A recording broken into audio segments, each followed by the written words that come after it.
नमस्कार दोस्तों, स्वागत है आपका आज के मुख्य समाचार में, जिसमें सबसे पहली और बड़ी खबर में आपको बताएंगे कि पाकिस्तान डिफॉल्ट हो जाएगा, रिकॉर्ड तोड़ बढ़ेगी महंगाई, इमरान खान ने दे दी पाकिस्तान को चेतावनी। दूसरी ब्रेकिंग न्यूज में जिक्र होगा जम्मू कश्मीर का। जम्मू कश्मीर के राजौरी में आईईडी विस्फोट में 4 घायल, आतंकी हमले के खिलाफ हो रहा था प्रदर्शन। तीसरी ब्रेकिंग न्यूज में जिक्र होगा कि भारत के लिए चीन गंभीर चुनौती, आतंक परस्त पाक पर भी बोले एस जयशंकर। चौथी ब्रेकिंग न्यूज में आपको बताएंगे कि पाकिस्तान की साजिश फिर नाकाम, गुरदासपुर सीमा पर बीएसएफ की चौकसी से डर कर भागा पाकिस्तानी ड्रोन। और साथ ही साथ पांचवी ब्रेकिंग न्यूज में जिक्र होगा कि क्या ज्ञानव्यापी की तर्ज पर होगा मथुरा की शाही ईदगाह मस्जिद का सर्वे, क्या है विवाद, क्या किस पक्ष की क्या है डिमांड, सब कुछ आपको बताएंगे दोस्तों। लेकिन उससे पहले अगर आपको भी देश की सेना और पीएम मोदी पर पूरा भरोसा है और अगर आप भी चाहते हैं कि अयोध्या केवल झांकी है, काशी मथुरा बाकी है, ये नारा सही है, तो वीडियो को लाइक, चैनल को सब्सक्राइब और बेल आइकन जरूर दबाइएगा दोस्तों। रुक करते हैं सबसे पहली और बड़ी खबर की तरफ। पाकिस्तान डिफॉल्ट हो जाएगा, रिकॉर्ड तोड़ बढ़ेगी महंगाई, इमरान खान ने दी बड़ी चेतावनी। जी हाँ दोस्तों, आपको बता दें कि पाकिस्तान का विदेश मुद्रा कोष लगातार सिकुड़ रहा है और इस बीच ही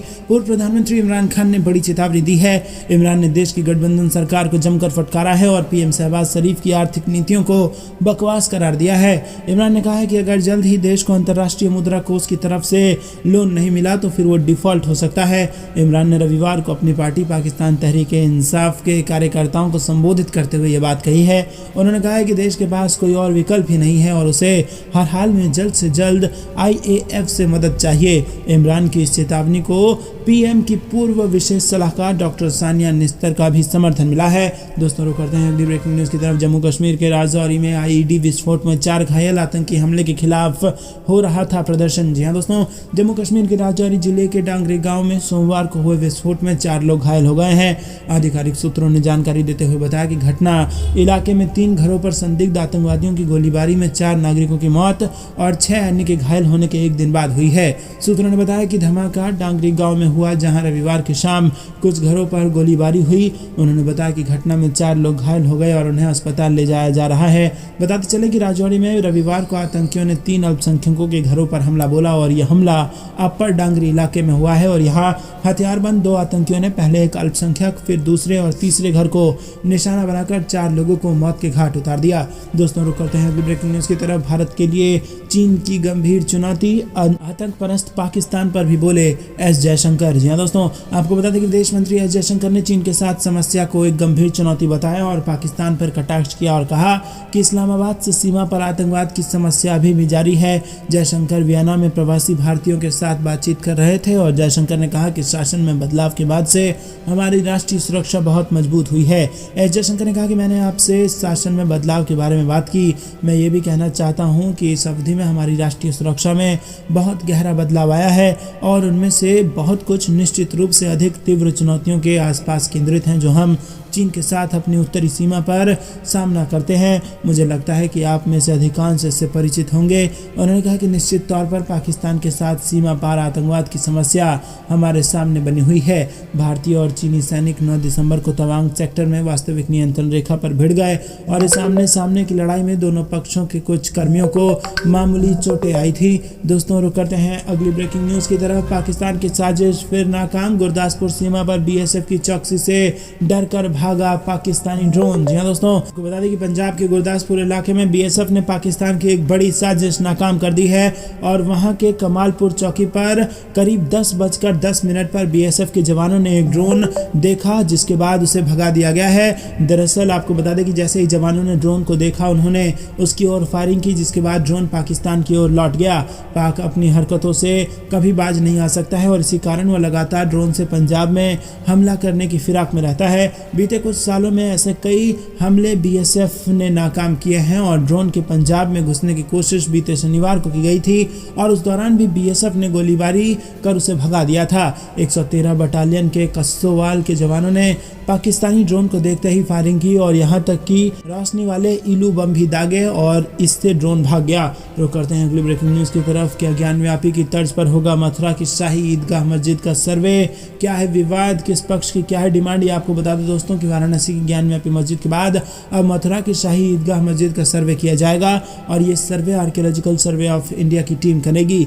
माना जा रहा है कि शाही ईदगाह मस्जिद का सर्वे शुरू हो सकता है और एएसआई को 20 जनवरी तक रिपोर्ट भी सौंपनी होगी। सिविल जज सीनियर डिवीजन 3 सोनिका वर्मा ने सर्वे कराने के आदेश दिए हैं और ये आदेश उस याचिका पर दिया गया था जिसमें शाही ईदगाह मस्जिद को दूसरी जगह शिफ्ट करने की मांग की गई थी। हिंदू पक्ष का कहना है कि ये मस्जिद जिस जगह बनी है वो भगवान श्री कृष्ण का जन्म स्थान है और ये पूरा विवाद 13.37 एकड़ जमीन पर मालिकाना हक को लेकर है। वहीं शाही मस्जिद ईदगाह के वकील तनवीर अहमद का कहना है कि वो अदालत के इस आदेश के खिलाफ 20 जनवरी को ऑब्जेक्शन फाइल करेंगे।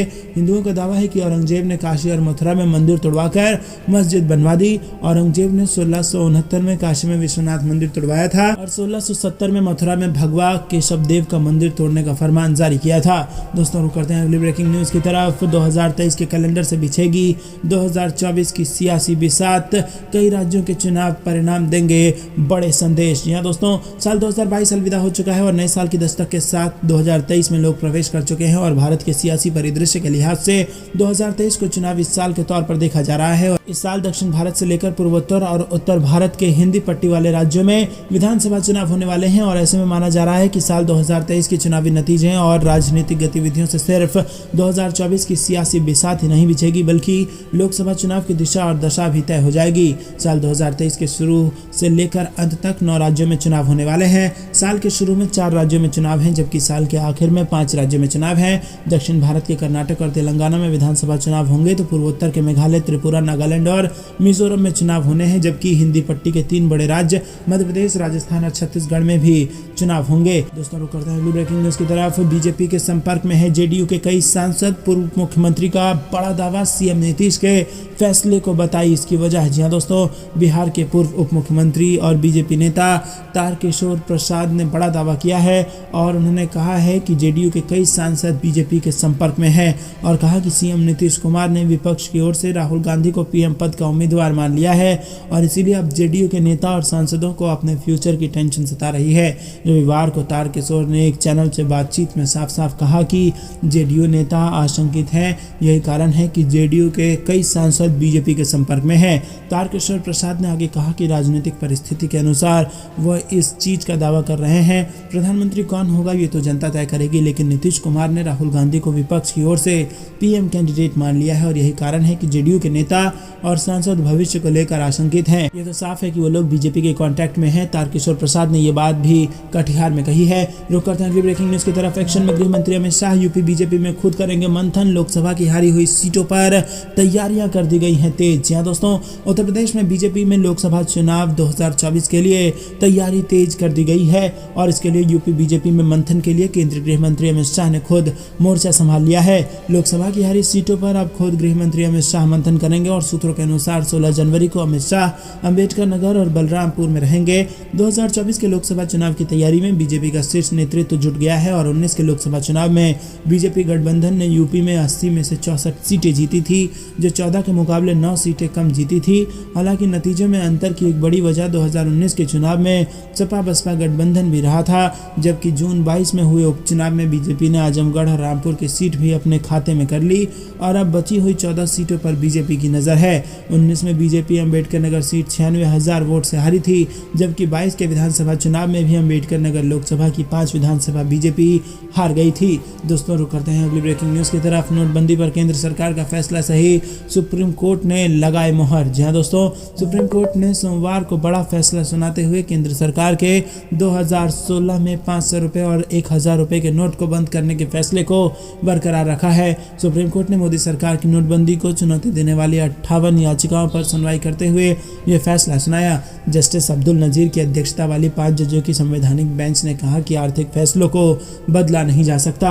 दोस्तों रुक करते हैं अगली ब्रेकिंग न्यूज की तरफ। मिशन 2024 की तैयारियों में जुटी भाजपा, बीएल संतोष 2 दिन की बैठकों में रणनीति पर करेंगे मंथन। जी हां दोस्तों, निकाय चुनाव टलने के बाद भाजपा मिशन 24 की तैयारियों के लिए अभी से जुट गई है और इसके लिए संगठन स्तर पर कार्यक्रमों की रूपरेखा तैयार की जा रही है। सियासी समीकरण साधने के लिए मिशन 24 को लेकर विशेष कार्यक्रम बनाए जाएंगे जिनके जरिए ओबीसी सहित विभिन्न वर्गों को साधा जा सके और इनके लिए नेताओं को जिम्मेदारी सौंपी जाएगी और विपक्ष के तीखे तेवरों के बीच पार्टी अभी से इलेक्शन मोड में आ गई है। दोस्तों रुक करते हैं अगली ब्रेकिंग न्यूज की तरफ। तरफ आर्थिक तंगी के बीच परमाणु मिसाइल का टेस्ट करने चला पाकिस्तान। भारत के अग्नि ब्रह्मोस से मुकाबले की है तैयारी। जी दोस्तों, आपको बता दें कि आर्थिक मंदी की मार झेल रहा पाकिस्तान लंबी दूरी तक मार करने वाली घातक परमाणु मिसाइल का 5-6 जनवरी के बीच में टेस्ट कर सकता है और इसे लेकर नाविकों के लिए एक नोटिस जारी कर दिया गया है और जिसमें इस मिसाइल के अरब सागर में परीक्षण की जानकारी दी गई है। 5-6 जनवरी के बीच अरब सागर के टेस्ट वाले इलाके में नो फ्लाई जोन घोषित कर दिया गया है।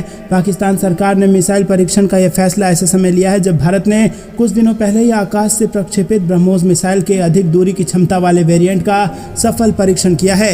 रुक करते हैं ब्रेकिंग न्यूज की तरफ। पाकिस्तान में बेरोजगारी से हालात खराब, 1600 पदों पर भर्ती के लिए उमड़े लाखों लोग। जी हाँ दोस्तों, आर्थिक संकट का सामना कर रहे पाकिस्तान के लोगों के लिए हालात काफ़ी खराब होते जा रहे हैं और इसके चलते पाकिस्तान में अब लाखों पढ़े लिखे युवा नौकरी के लिए दर बदर ठोकरें खा रहे हैं और आलम यह है कि चंद नौकरी के पदों के लिए लाखों की संख्या में लोग इकट्ठा हो रहे हैं। दरअसल कुछ दिन पहले पाकिस्तान में इस्लामाबाद पुलिस में 1667 पदों के लिए नौकरी निकली, जिसके लिए इस्लामाबाद के स्टेडियम में लाखों की संख्या में लोग पहुंच गए। पाकिस्तान में रोजगार ना होने और देश के कर्ज में डूबने के चलते वहां की हालत दिन प्रतिदिन खराब होती जा रही है और इस बारे में पाकिस्तानी सेना प्रमुख ने भी चिंता जाहिर की है। पाकिस्तान के सेना प्रमुख जनरल सैयद असीम मुनीर ने शनिवार को कहा कि मुल्क नाजुक दौर से गुजर रहा है और यही नहीं, पाकिस्तान के हालात किस कदर खराब है इसका अंदाजा इस बात से लगाया जा सकता है कि वहां लोग प्लास्टिक में भरकर रसोई गैस का इस्तेमाल करने पर मजबूर हैं, जो कि बेहद खतरनाक है। दोस्तों, रुक करते हैं अगली ब्रेकिंग न्यूज की तरफ। जम्मू कश्मीर डीजीपी का बड़ा बयान, हिजबुल चीफ आतंकी सलाउद्दीन के खिलाफ कार्रवाई जल्द, आतंकियों के ठिकाने हो रहे हैं ध्वस्त। जी हाँ दोस्तों, जम्मू कश्मीर के डीजीपी दिलबाग सिंह ने शनिवार को कहा कि पाकिस्तान में बैठे हिजबुल मुजाहिदीन के आतंकी सैयद सलाउद्दीन और अन्य पर कानूनी कार्रवाई की जाएगी। डीजीपी ने कहा कि पुलिस इसके लिए योजना बना रही है और इससे पहले पाकिस्तान में बैठे जैश आतंकी आशिक नेंगरू के घर व दक्षिण कश्मीर में हिजबुल मुजाहिदीन के आतंकी गुलाम नबी खान उर्फ अमीर के घाटी में स्थित ठिकानों पर कार्रवाई की गई।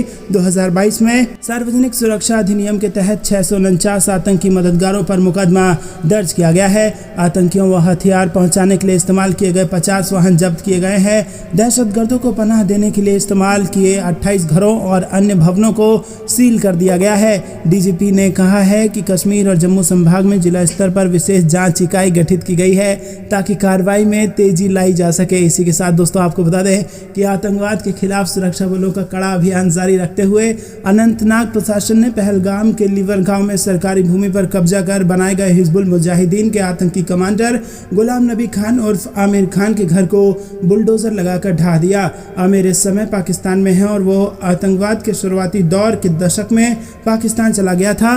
अधिकारियों ने बताया कि आमिर यूनाइटेड जिहाद काउंसिल का उपाध्यक्ष है और वो मूल रूप से अनंतनाग जिले के पहलगाम इलाके के लीवर गांव का रहने वाला है।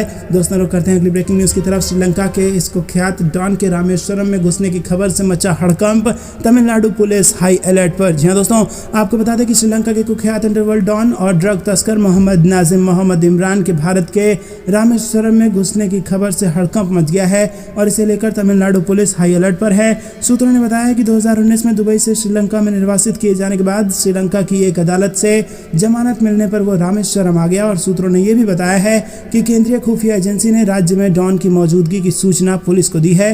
गौरतलब है कि मोहम्मद इमरान उर्फ कांचीपानी श्रीलंका का एक कुख्यात डॉन है और उसका श्रीलंकाई, अफगान और पाकिस्तानी ड्रग सिंडिकेट के साथ घनिष्ठ संबंध है और उसने पाकिस्तान के हाजी अली नेटवर्क और गुना शेखरन उर्फ गुना नेटवर्क के साथ मिलकर काम किया है।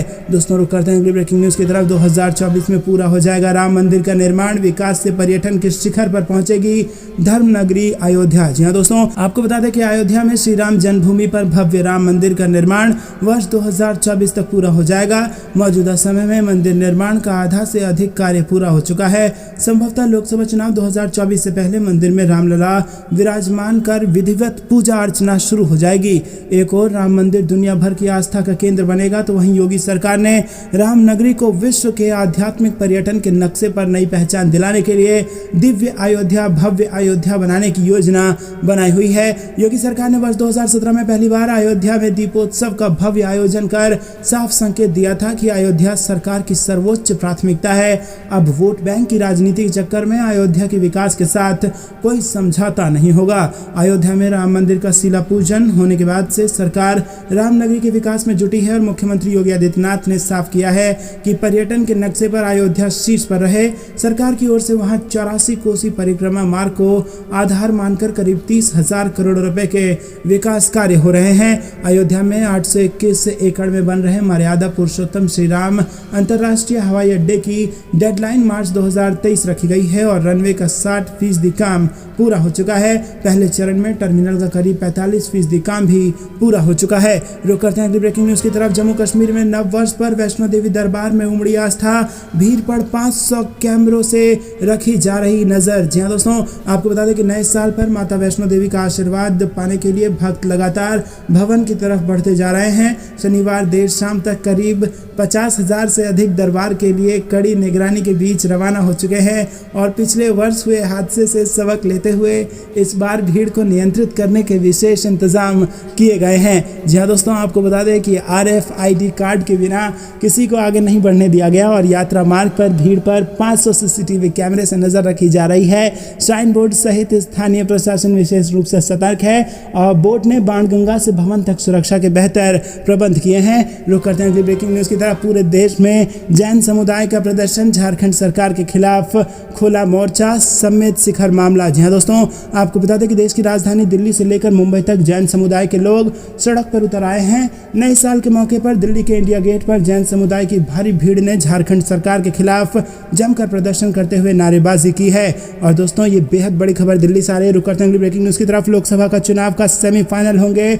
9 राज्यों के चुनाव, कहां किसका पल रहा है भारी। आपको बता दें दोस्तों कि देश में इस साल 9 राज्यों और एक केंद्र शासित प्रदेश में प्रस्तावित विधानसभा चुनाव को 2024 में होने वाले लोकसभा चुनाव का सेमीफाइनल माना जा रहा है। पूर्वोत्तर के राज्यों के अलावा कर्नाटक, मध्य प्रदेश, राजस्थान, छत्तीसगढ़ और तेलंगाना में भी इस साल विधानसभा चुनाव होने हैं और पूर्वोत्तर राज्यों नागालैंड, त्रिपुरा और मेघालय में सबसे पहले विधानसभा चुनाव होंगे। संभावना है कि इन राज्यों में फरवरी-मार्च में चुनाव होंगे और इनकी विधानसभाओं का कार्यकाल मार्च में अलग अलग तारीखों को खत्म हो रहा है। दोस्तों, रुक करते हैं अगली ब्रेकिंग न्यूज की तरफ। 6 साल बाद गांव पहुंचे रक्षा मंत्री राजनाथ सिंह, बोले अब भारत में बनेंगे टैंक, गोला और मिसाइल। जी हाँ दोस्तों, यूपी के चंदौली जिले में स्थित अपने पैतृक गांव बभौरा पहुंचे रक्षा मंत्री राजनाथ सिंह ने देशवासियों को नववर्ष की बधाई दी। कहा कि आत्मनिर्भर भारत के तहत हम लोगों ने निर्णय लिया है, अब बड़े बड़े टैंक, गोले, मिसाइल आदि भारत में बनेंगे, भारतवासी के हाथों बनेंगे और भारत के लिए और पूरी दुनिया के लिए बनेंगे। दोस्तों, रुक करते हैं अगली ब्रेकिंग न्यूज की तरफ। आपको बता दें कि चीन को उसी की भाषा में जवाब देगा भारत। लद्दाख में एडवांस एयरफील्ड बनाने की तैयारी कर दी गई है शुरू। दोस्तों, आपको बता दें कि ये बेहद बड़ी खबर आ रही है और चीन से सटे वास्तविक नियंत्रण रेखा यानी कि LAC से महज 50 किलोमीटर से कम दूरी पर स्थित लद्दाख के न्योमा में देश का सबसे ऊंचा एयरफील्ड बनाने की तैयारी शुरू हो गई है। केंद्र सरकार ने शनिवार को इसके लिए बोलियां आमंत्रित की है और इस एयरफील्ड को चीन द्वारा सीमा पार के अपने हिस्से में तेजी से बुनियादी ढांचे के विकास को लेकर भारत के जवाब के रूप में देखा जा रहा है। दोस्तों, इस प्रोजेक्ट से जुड़े दस्तावेज के अनुसार यह अपग्रेडेड एडवांस लैंडिंग ग्राउंड 2 साल में लड़ाकू विमानों के संचालन के लिए तैयार होने की उम्मीद है और इस प्रोजेक्ट पर लगभग 214 करोड़ रुपए खर्च होने का अनुमान है। दोस्तों, रुक करते हैं अगली ब्रेकिंग न्यूज की तरफ। दलाई लामा ने चीन को लगाई फटकार, कहा चीन से बौद्ध धर्म खत्म करने की कोशिश नहीं हो पाएगी पूरी। जी हाँ दोस्तों, आपको बता दें कि बिहार के बोधगया के कालचक्र मैदान में बौद्ध धर्म गुरु दलाई लामा अपने तीसरे और अंतिम दिन के टीचिंग कार्यक्रम के दौरान चीन पर जमकर बरसे। उन्होंने चीनी सरकार द्वारा बौद्ध धर्म को नष्ट करने की कोशिश के तथ्यों को भी उजागर किया है। दलाई लामा ने कहा कि चीनी सरकार ने बौद्ध धर्म को खत्म करने की कोशिश कर रही है लेकिन उनकी ये कोशिश सफल नहीं हो सकती है। दलाई लामा ने अपने प्रवचन में बोलते हुए चीन पर बौद्ध धर्म को जहरीला मानने और इसे खत्म करने, चीन से बाहर निकालने के लिए एक व्यवस्थित अभियान चलाने का आरोप लगाया। बोधगया में समारोह के दौरान दलाई लामा ने कहा कि हमारा बौद्ध धर्म में पूरा विश्वास है। जब मैं ट्रांस हिमालय के क्षेत्रों में जाता हूँ तब मुझे वहाँ के स्थानीय लोगों में बौद्ध धर्म के प्रति लोगों की पूरी आस्था मिलती है। उन्होंने कहा कि यही स्थिति मंगोलिया और चीन में भी, भले ही चीन की सरकार बौद्ध धर्म को जहरीला और खत्म करने का प्रयास कर रही हो लेकिन वो अपनी इन कोशिशों में सफल नहीं हो पाएंगे। दोस्तों, रुक करते हैं अगली ब्रेकिंग न्यूज की तरफ। खैबर पख्तूनख्वा में ऑपरेशन के दौरान 4 आतंकवादी ढेर, पाकिस्तान पुलिस का एक जवान भी मारा गया। जी हाँ दोस्तों, आपको बता दें कि पाकिस्तान के उत्तर पश्चिम प्रांत खैबर पख्तूनख्वा में एक ऑपरेशन के दौरान 4 आतंकियों के मारे जाने की खबर है। डॉन अखबार के मुताबिक शनिवार को खैबर पख्तूनख्वा में बन्नू के जेनी खेर इलाके में एक खुफिया आधारित ऑपरेशन चलाया गया जिसमें 4 लोग मारे गए। बताया जा रहा है कि मारे गए ये सभी लोग आतंकवादी आतंकवादी थे। वहीं इस दौरान एक पाकिस्तानी सिपाही भी मारा गया है। मीडिया रिपोर्ट्स के मुताबिक मारे गए आतंकवादी पाकिस्तानी सुरक्षा बलों के खिलाफ गतिविधियों और निर्दोष नागरिकों की हत्या में सक्रिय रूप से शामिल थे। डॉन ने इंटर सर्विसेज पब्लिक रिलेशंस की एक प्रेस रिलीज का हवाला देते हुए बताया कि पाकिस्तानी सैनिकों ने आतंकवादियों के ठिकाने को घेर लिया है, जिसके बाद पाकिस्तानी सुरक्षा बलों और आतंकियों के बीच फायरिंग हुई है। ऑपरेशन के दौरान 4 आतंकी ढेर कर दिए गए हैं। वहीं एक पाकिस्तानी सिपाही इस ऑपरेशन के दौरान मारा गया है। आतंकियों के खिलाफ ऑपरेशन में मारे गए 25 वर्षीय सिपाही का नाम मोहम्मद वसीम है और वो खैरपुर का रहने वाला था। रुक करते हैं ब्रेकिंग न्यूज की तरफ। कोरोना से दहशत में दुनिया, अब कनाडा ने भी चीन से आने वालों के लिए सख्त नियम बनाए। जी हाँ दोस्तों, आपको बता दें कि चीन में कोरोना से हाहाकार मचा हुआ है और हर रोज लाखों की संख्या में नए मरीज सामने आ रहे हैं। मौतों का आंकड़ा भी आसमान छू रहा है और चीन के हालातों को देखते हुए पूरी दुनिया डर गई है। दुनिया के तमाम देशों ने चीन से आने वाले यात्रियों के लिए कई नियमों को लागू कर दिया है और अब कनाडा भी उसी लिस्ट में शामिल हो गया है। कनाडा में भी चीन से आने वाले यात्रियों का अनिवार्य रूप से कोरोना टेस्ट किया जाएगा। कनाडा स्थित टेलीविजन नेटवर्क सीटीवी के अनुसार कनाडा सरकार ने चीन, हांगकांग और मकाऊ से आने वाले यात्रियों के लिए कोविड-19 टेस्ट को अनिवार्य कर दिया है और ये फैसला चीन में बिगड़ते हालातों को देखते हुए लिया गया। कनाडा सरकार की ओर से नई गाइडलाइंस के अनुसार 5 जनवरी से चीन, हांगकांग या मकाऊ से आने वाले यात्रियों को कनाडा आने पर कोविड-19 नेगेटिव टेस्ट रिपोर्ट पेश करनी होगी। नेगेटिव कोरोना रिपोर्ट के साथ ही यात्रियों को प्लेन में चढ़ाया जाएगा।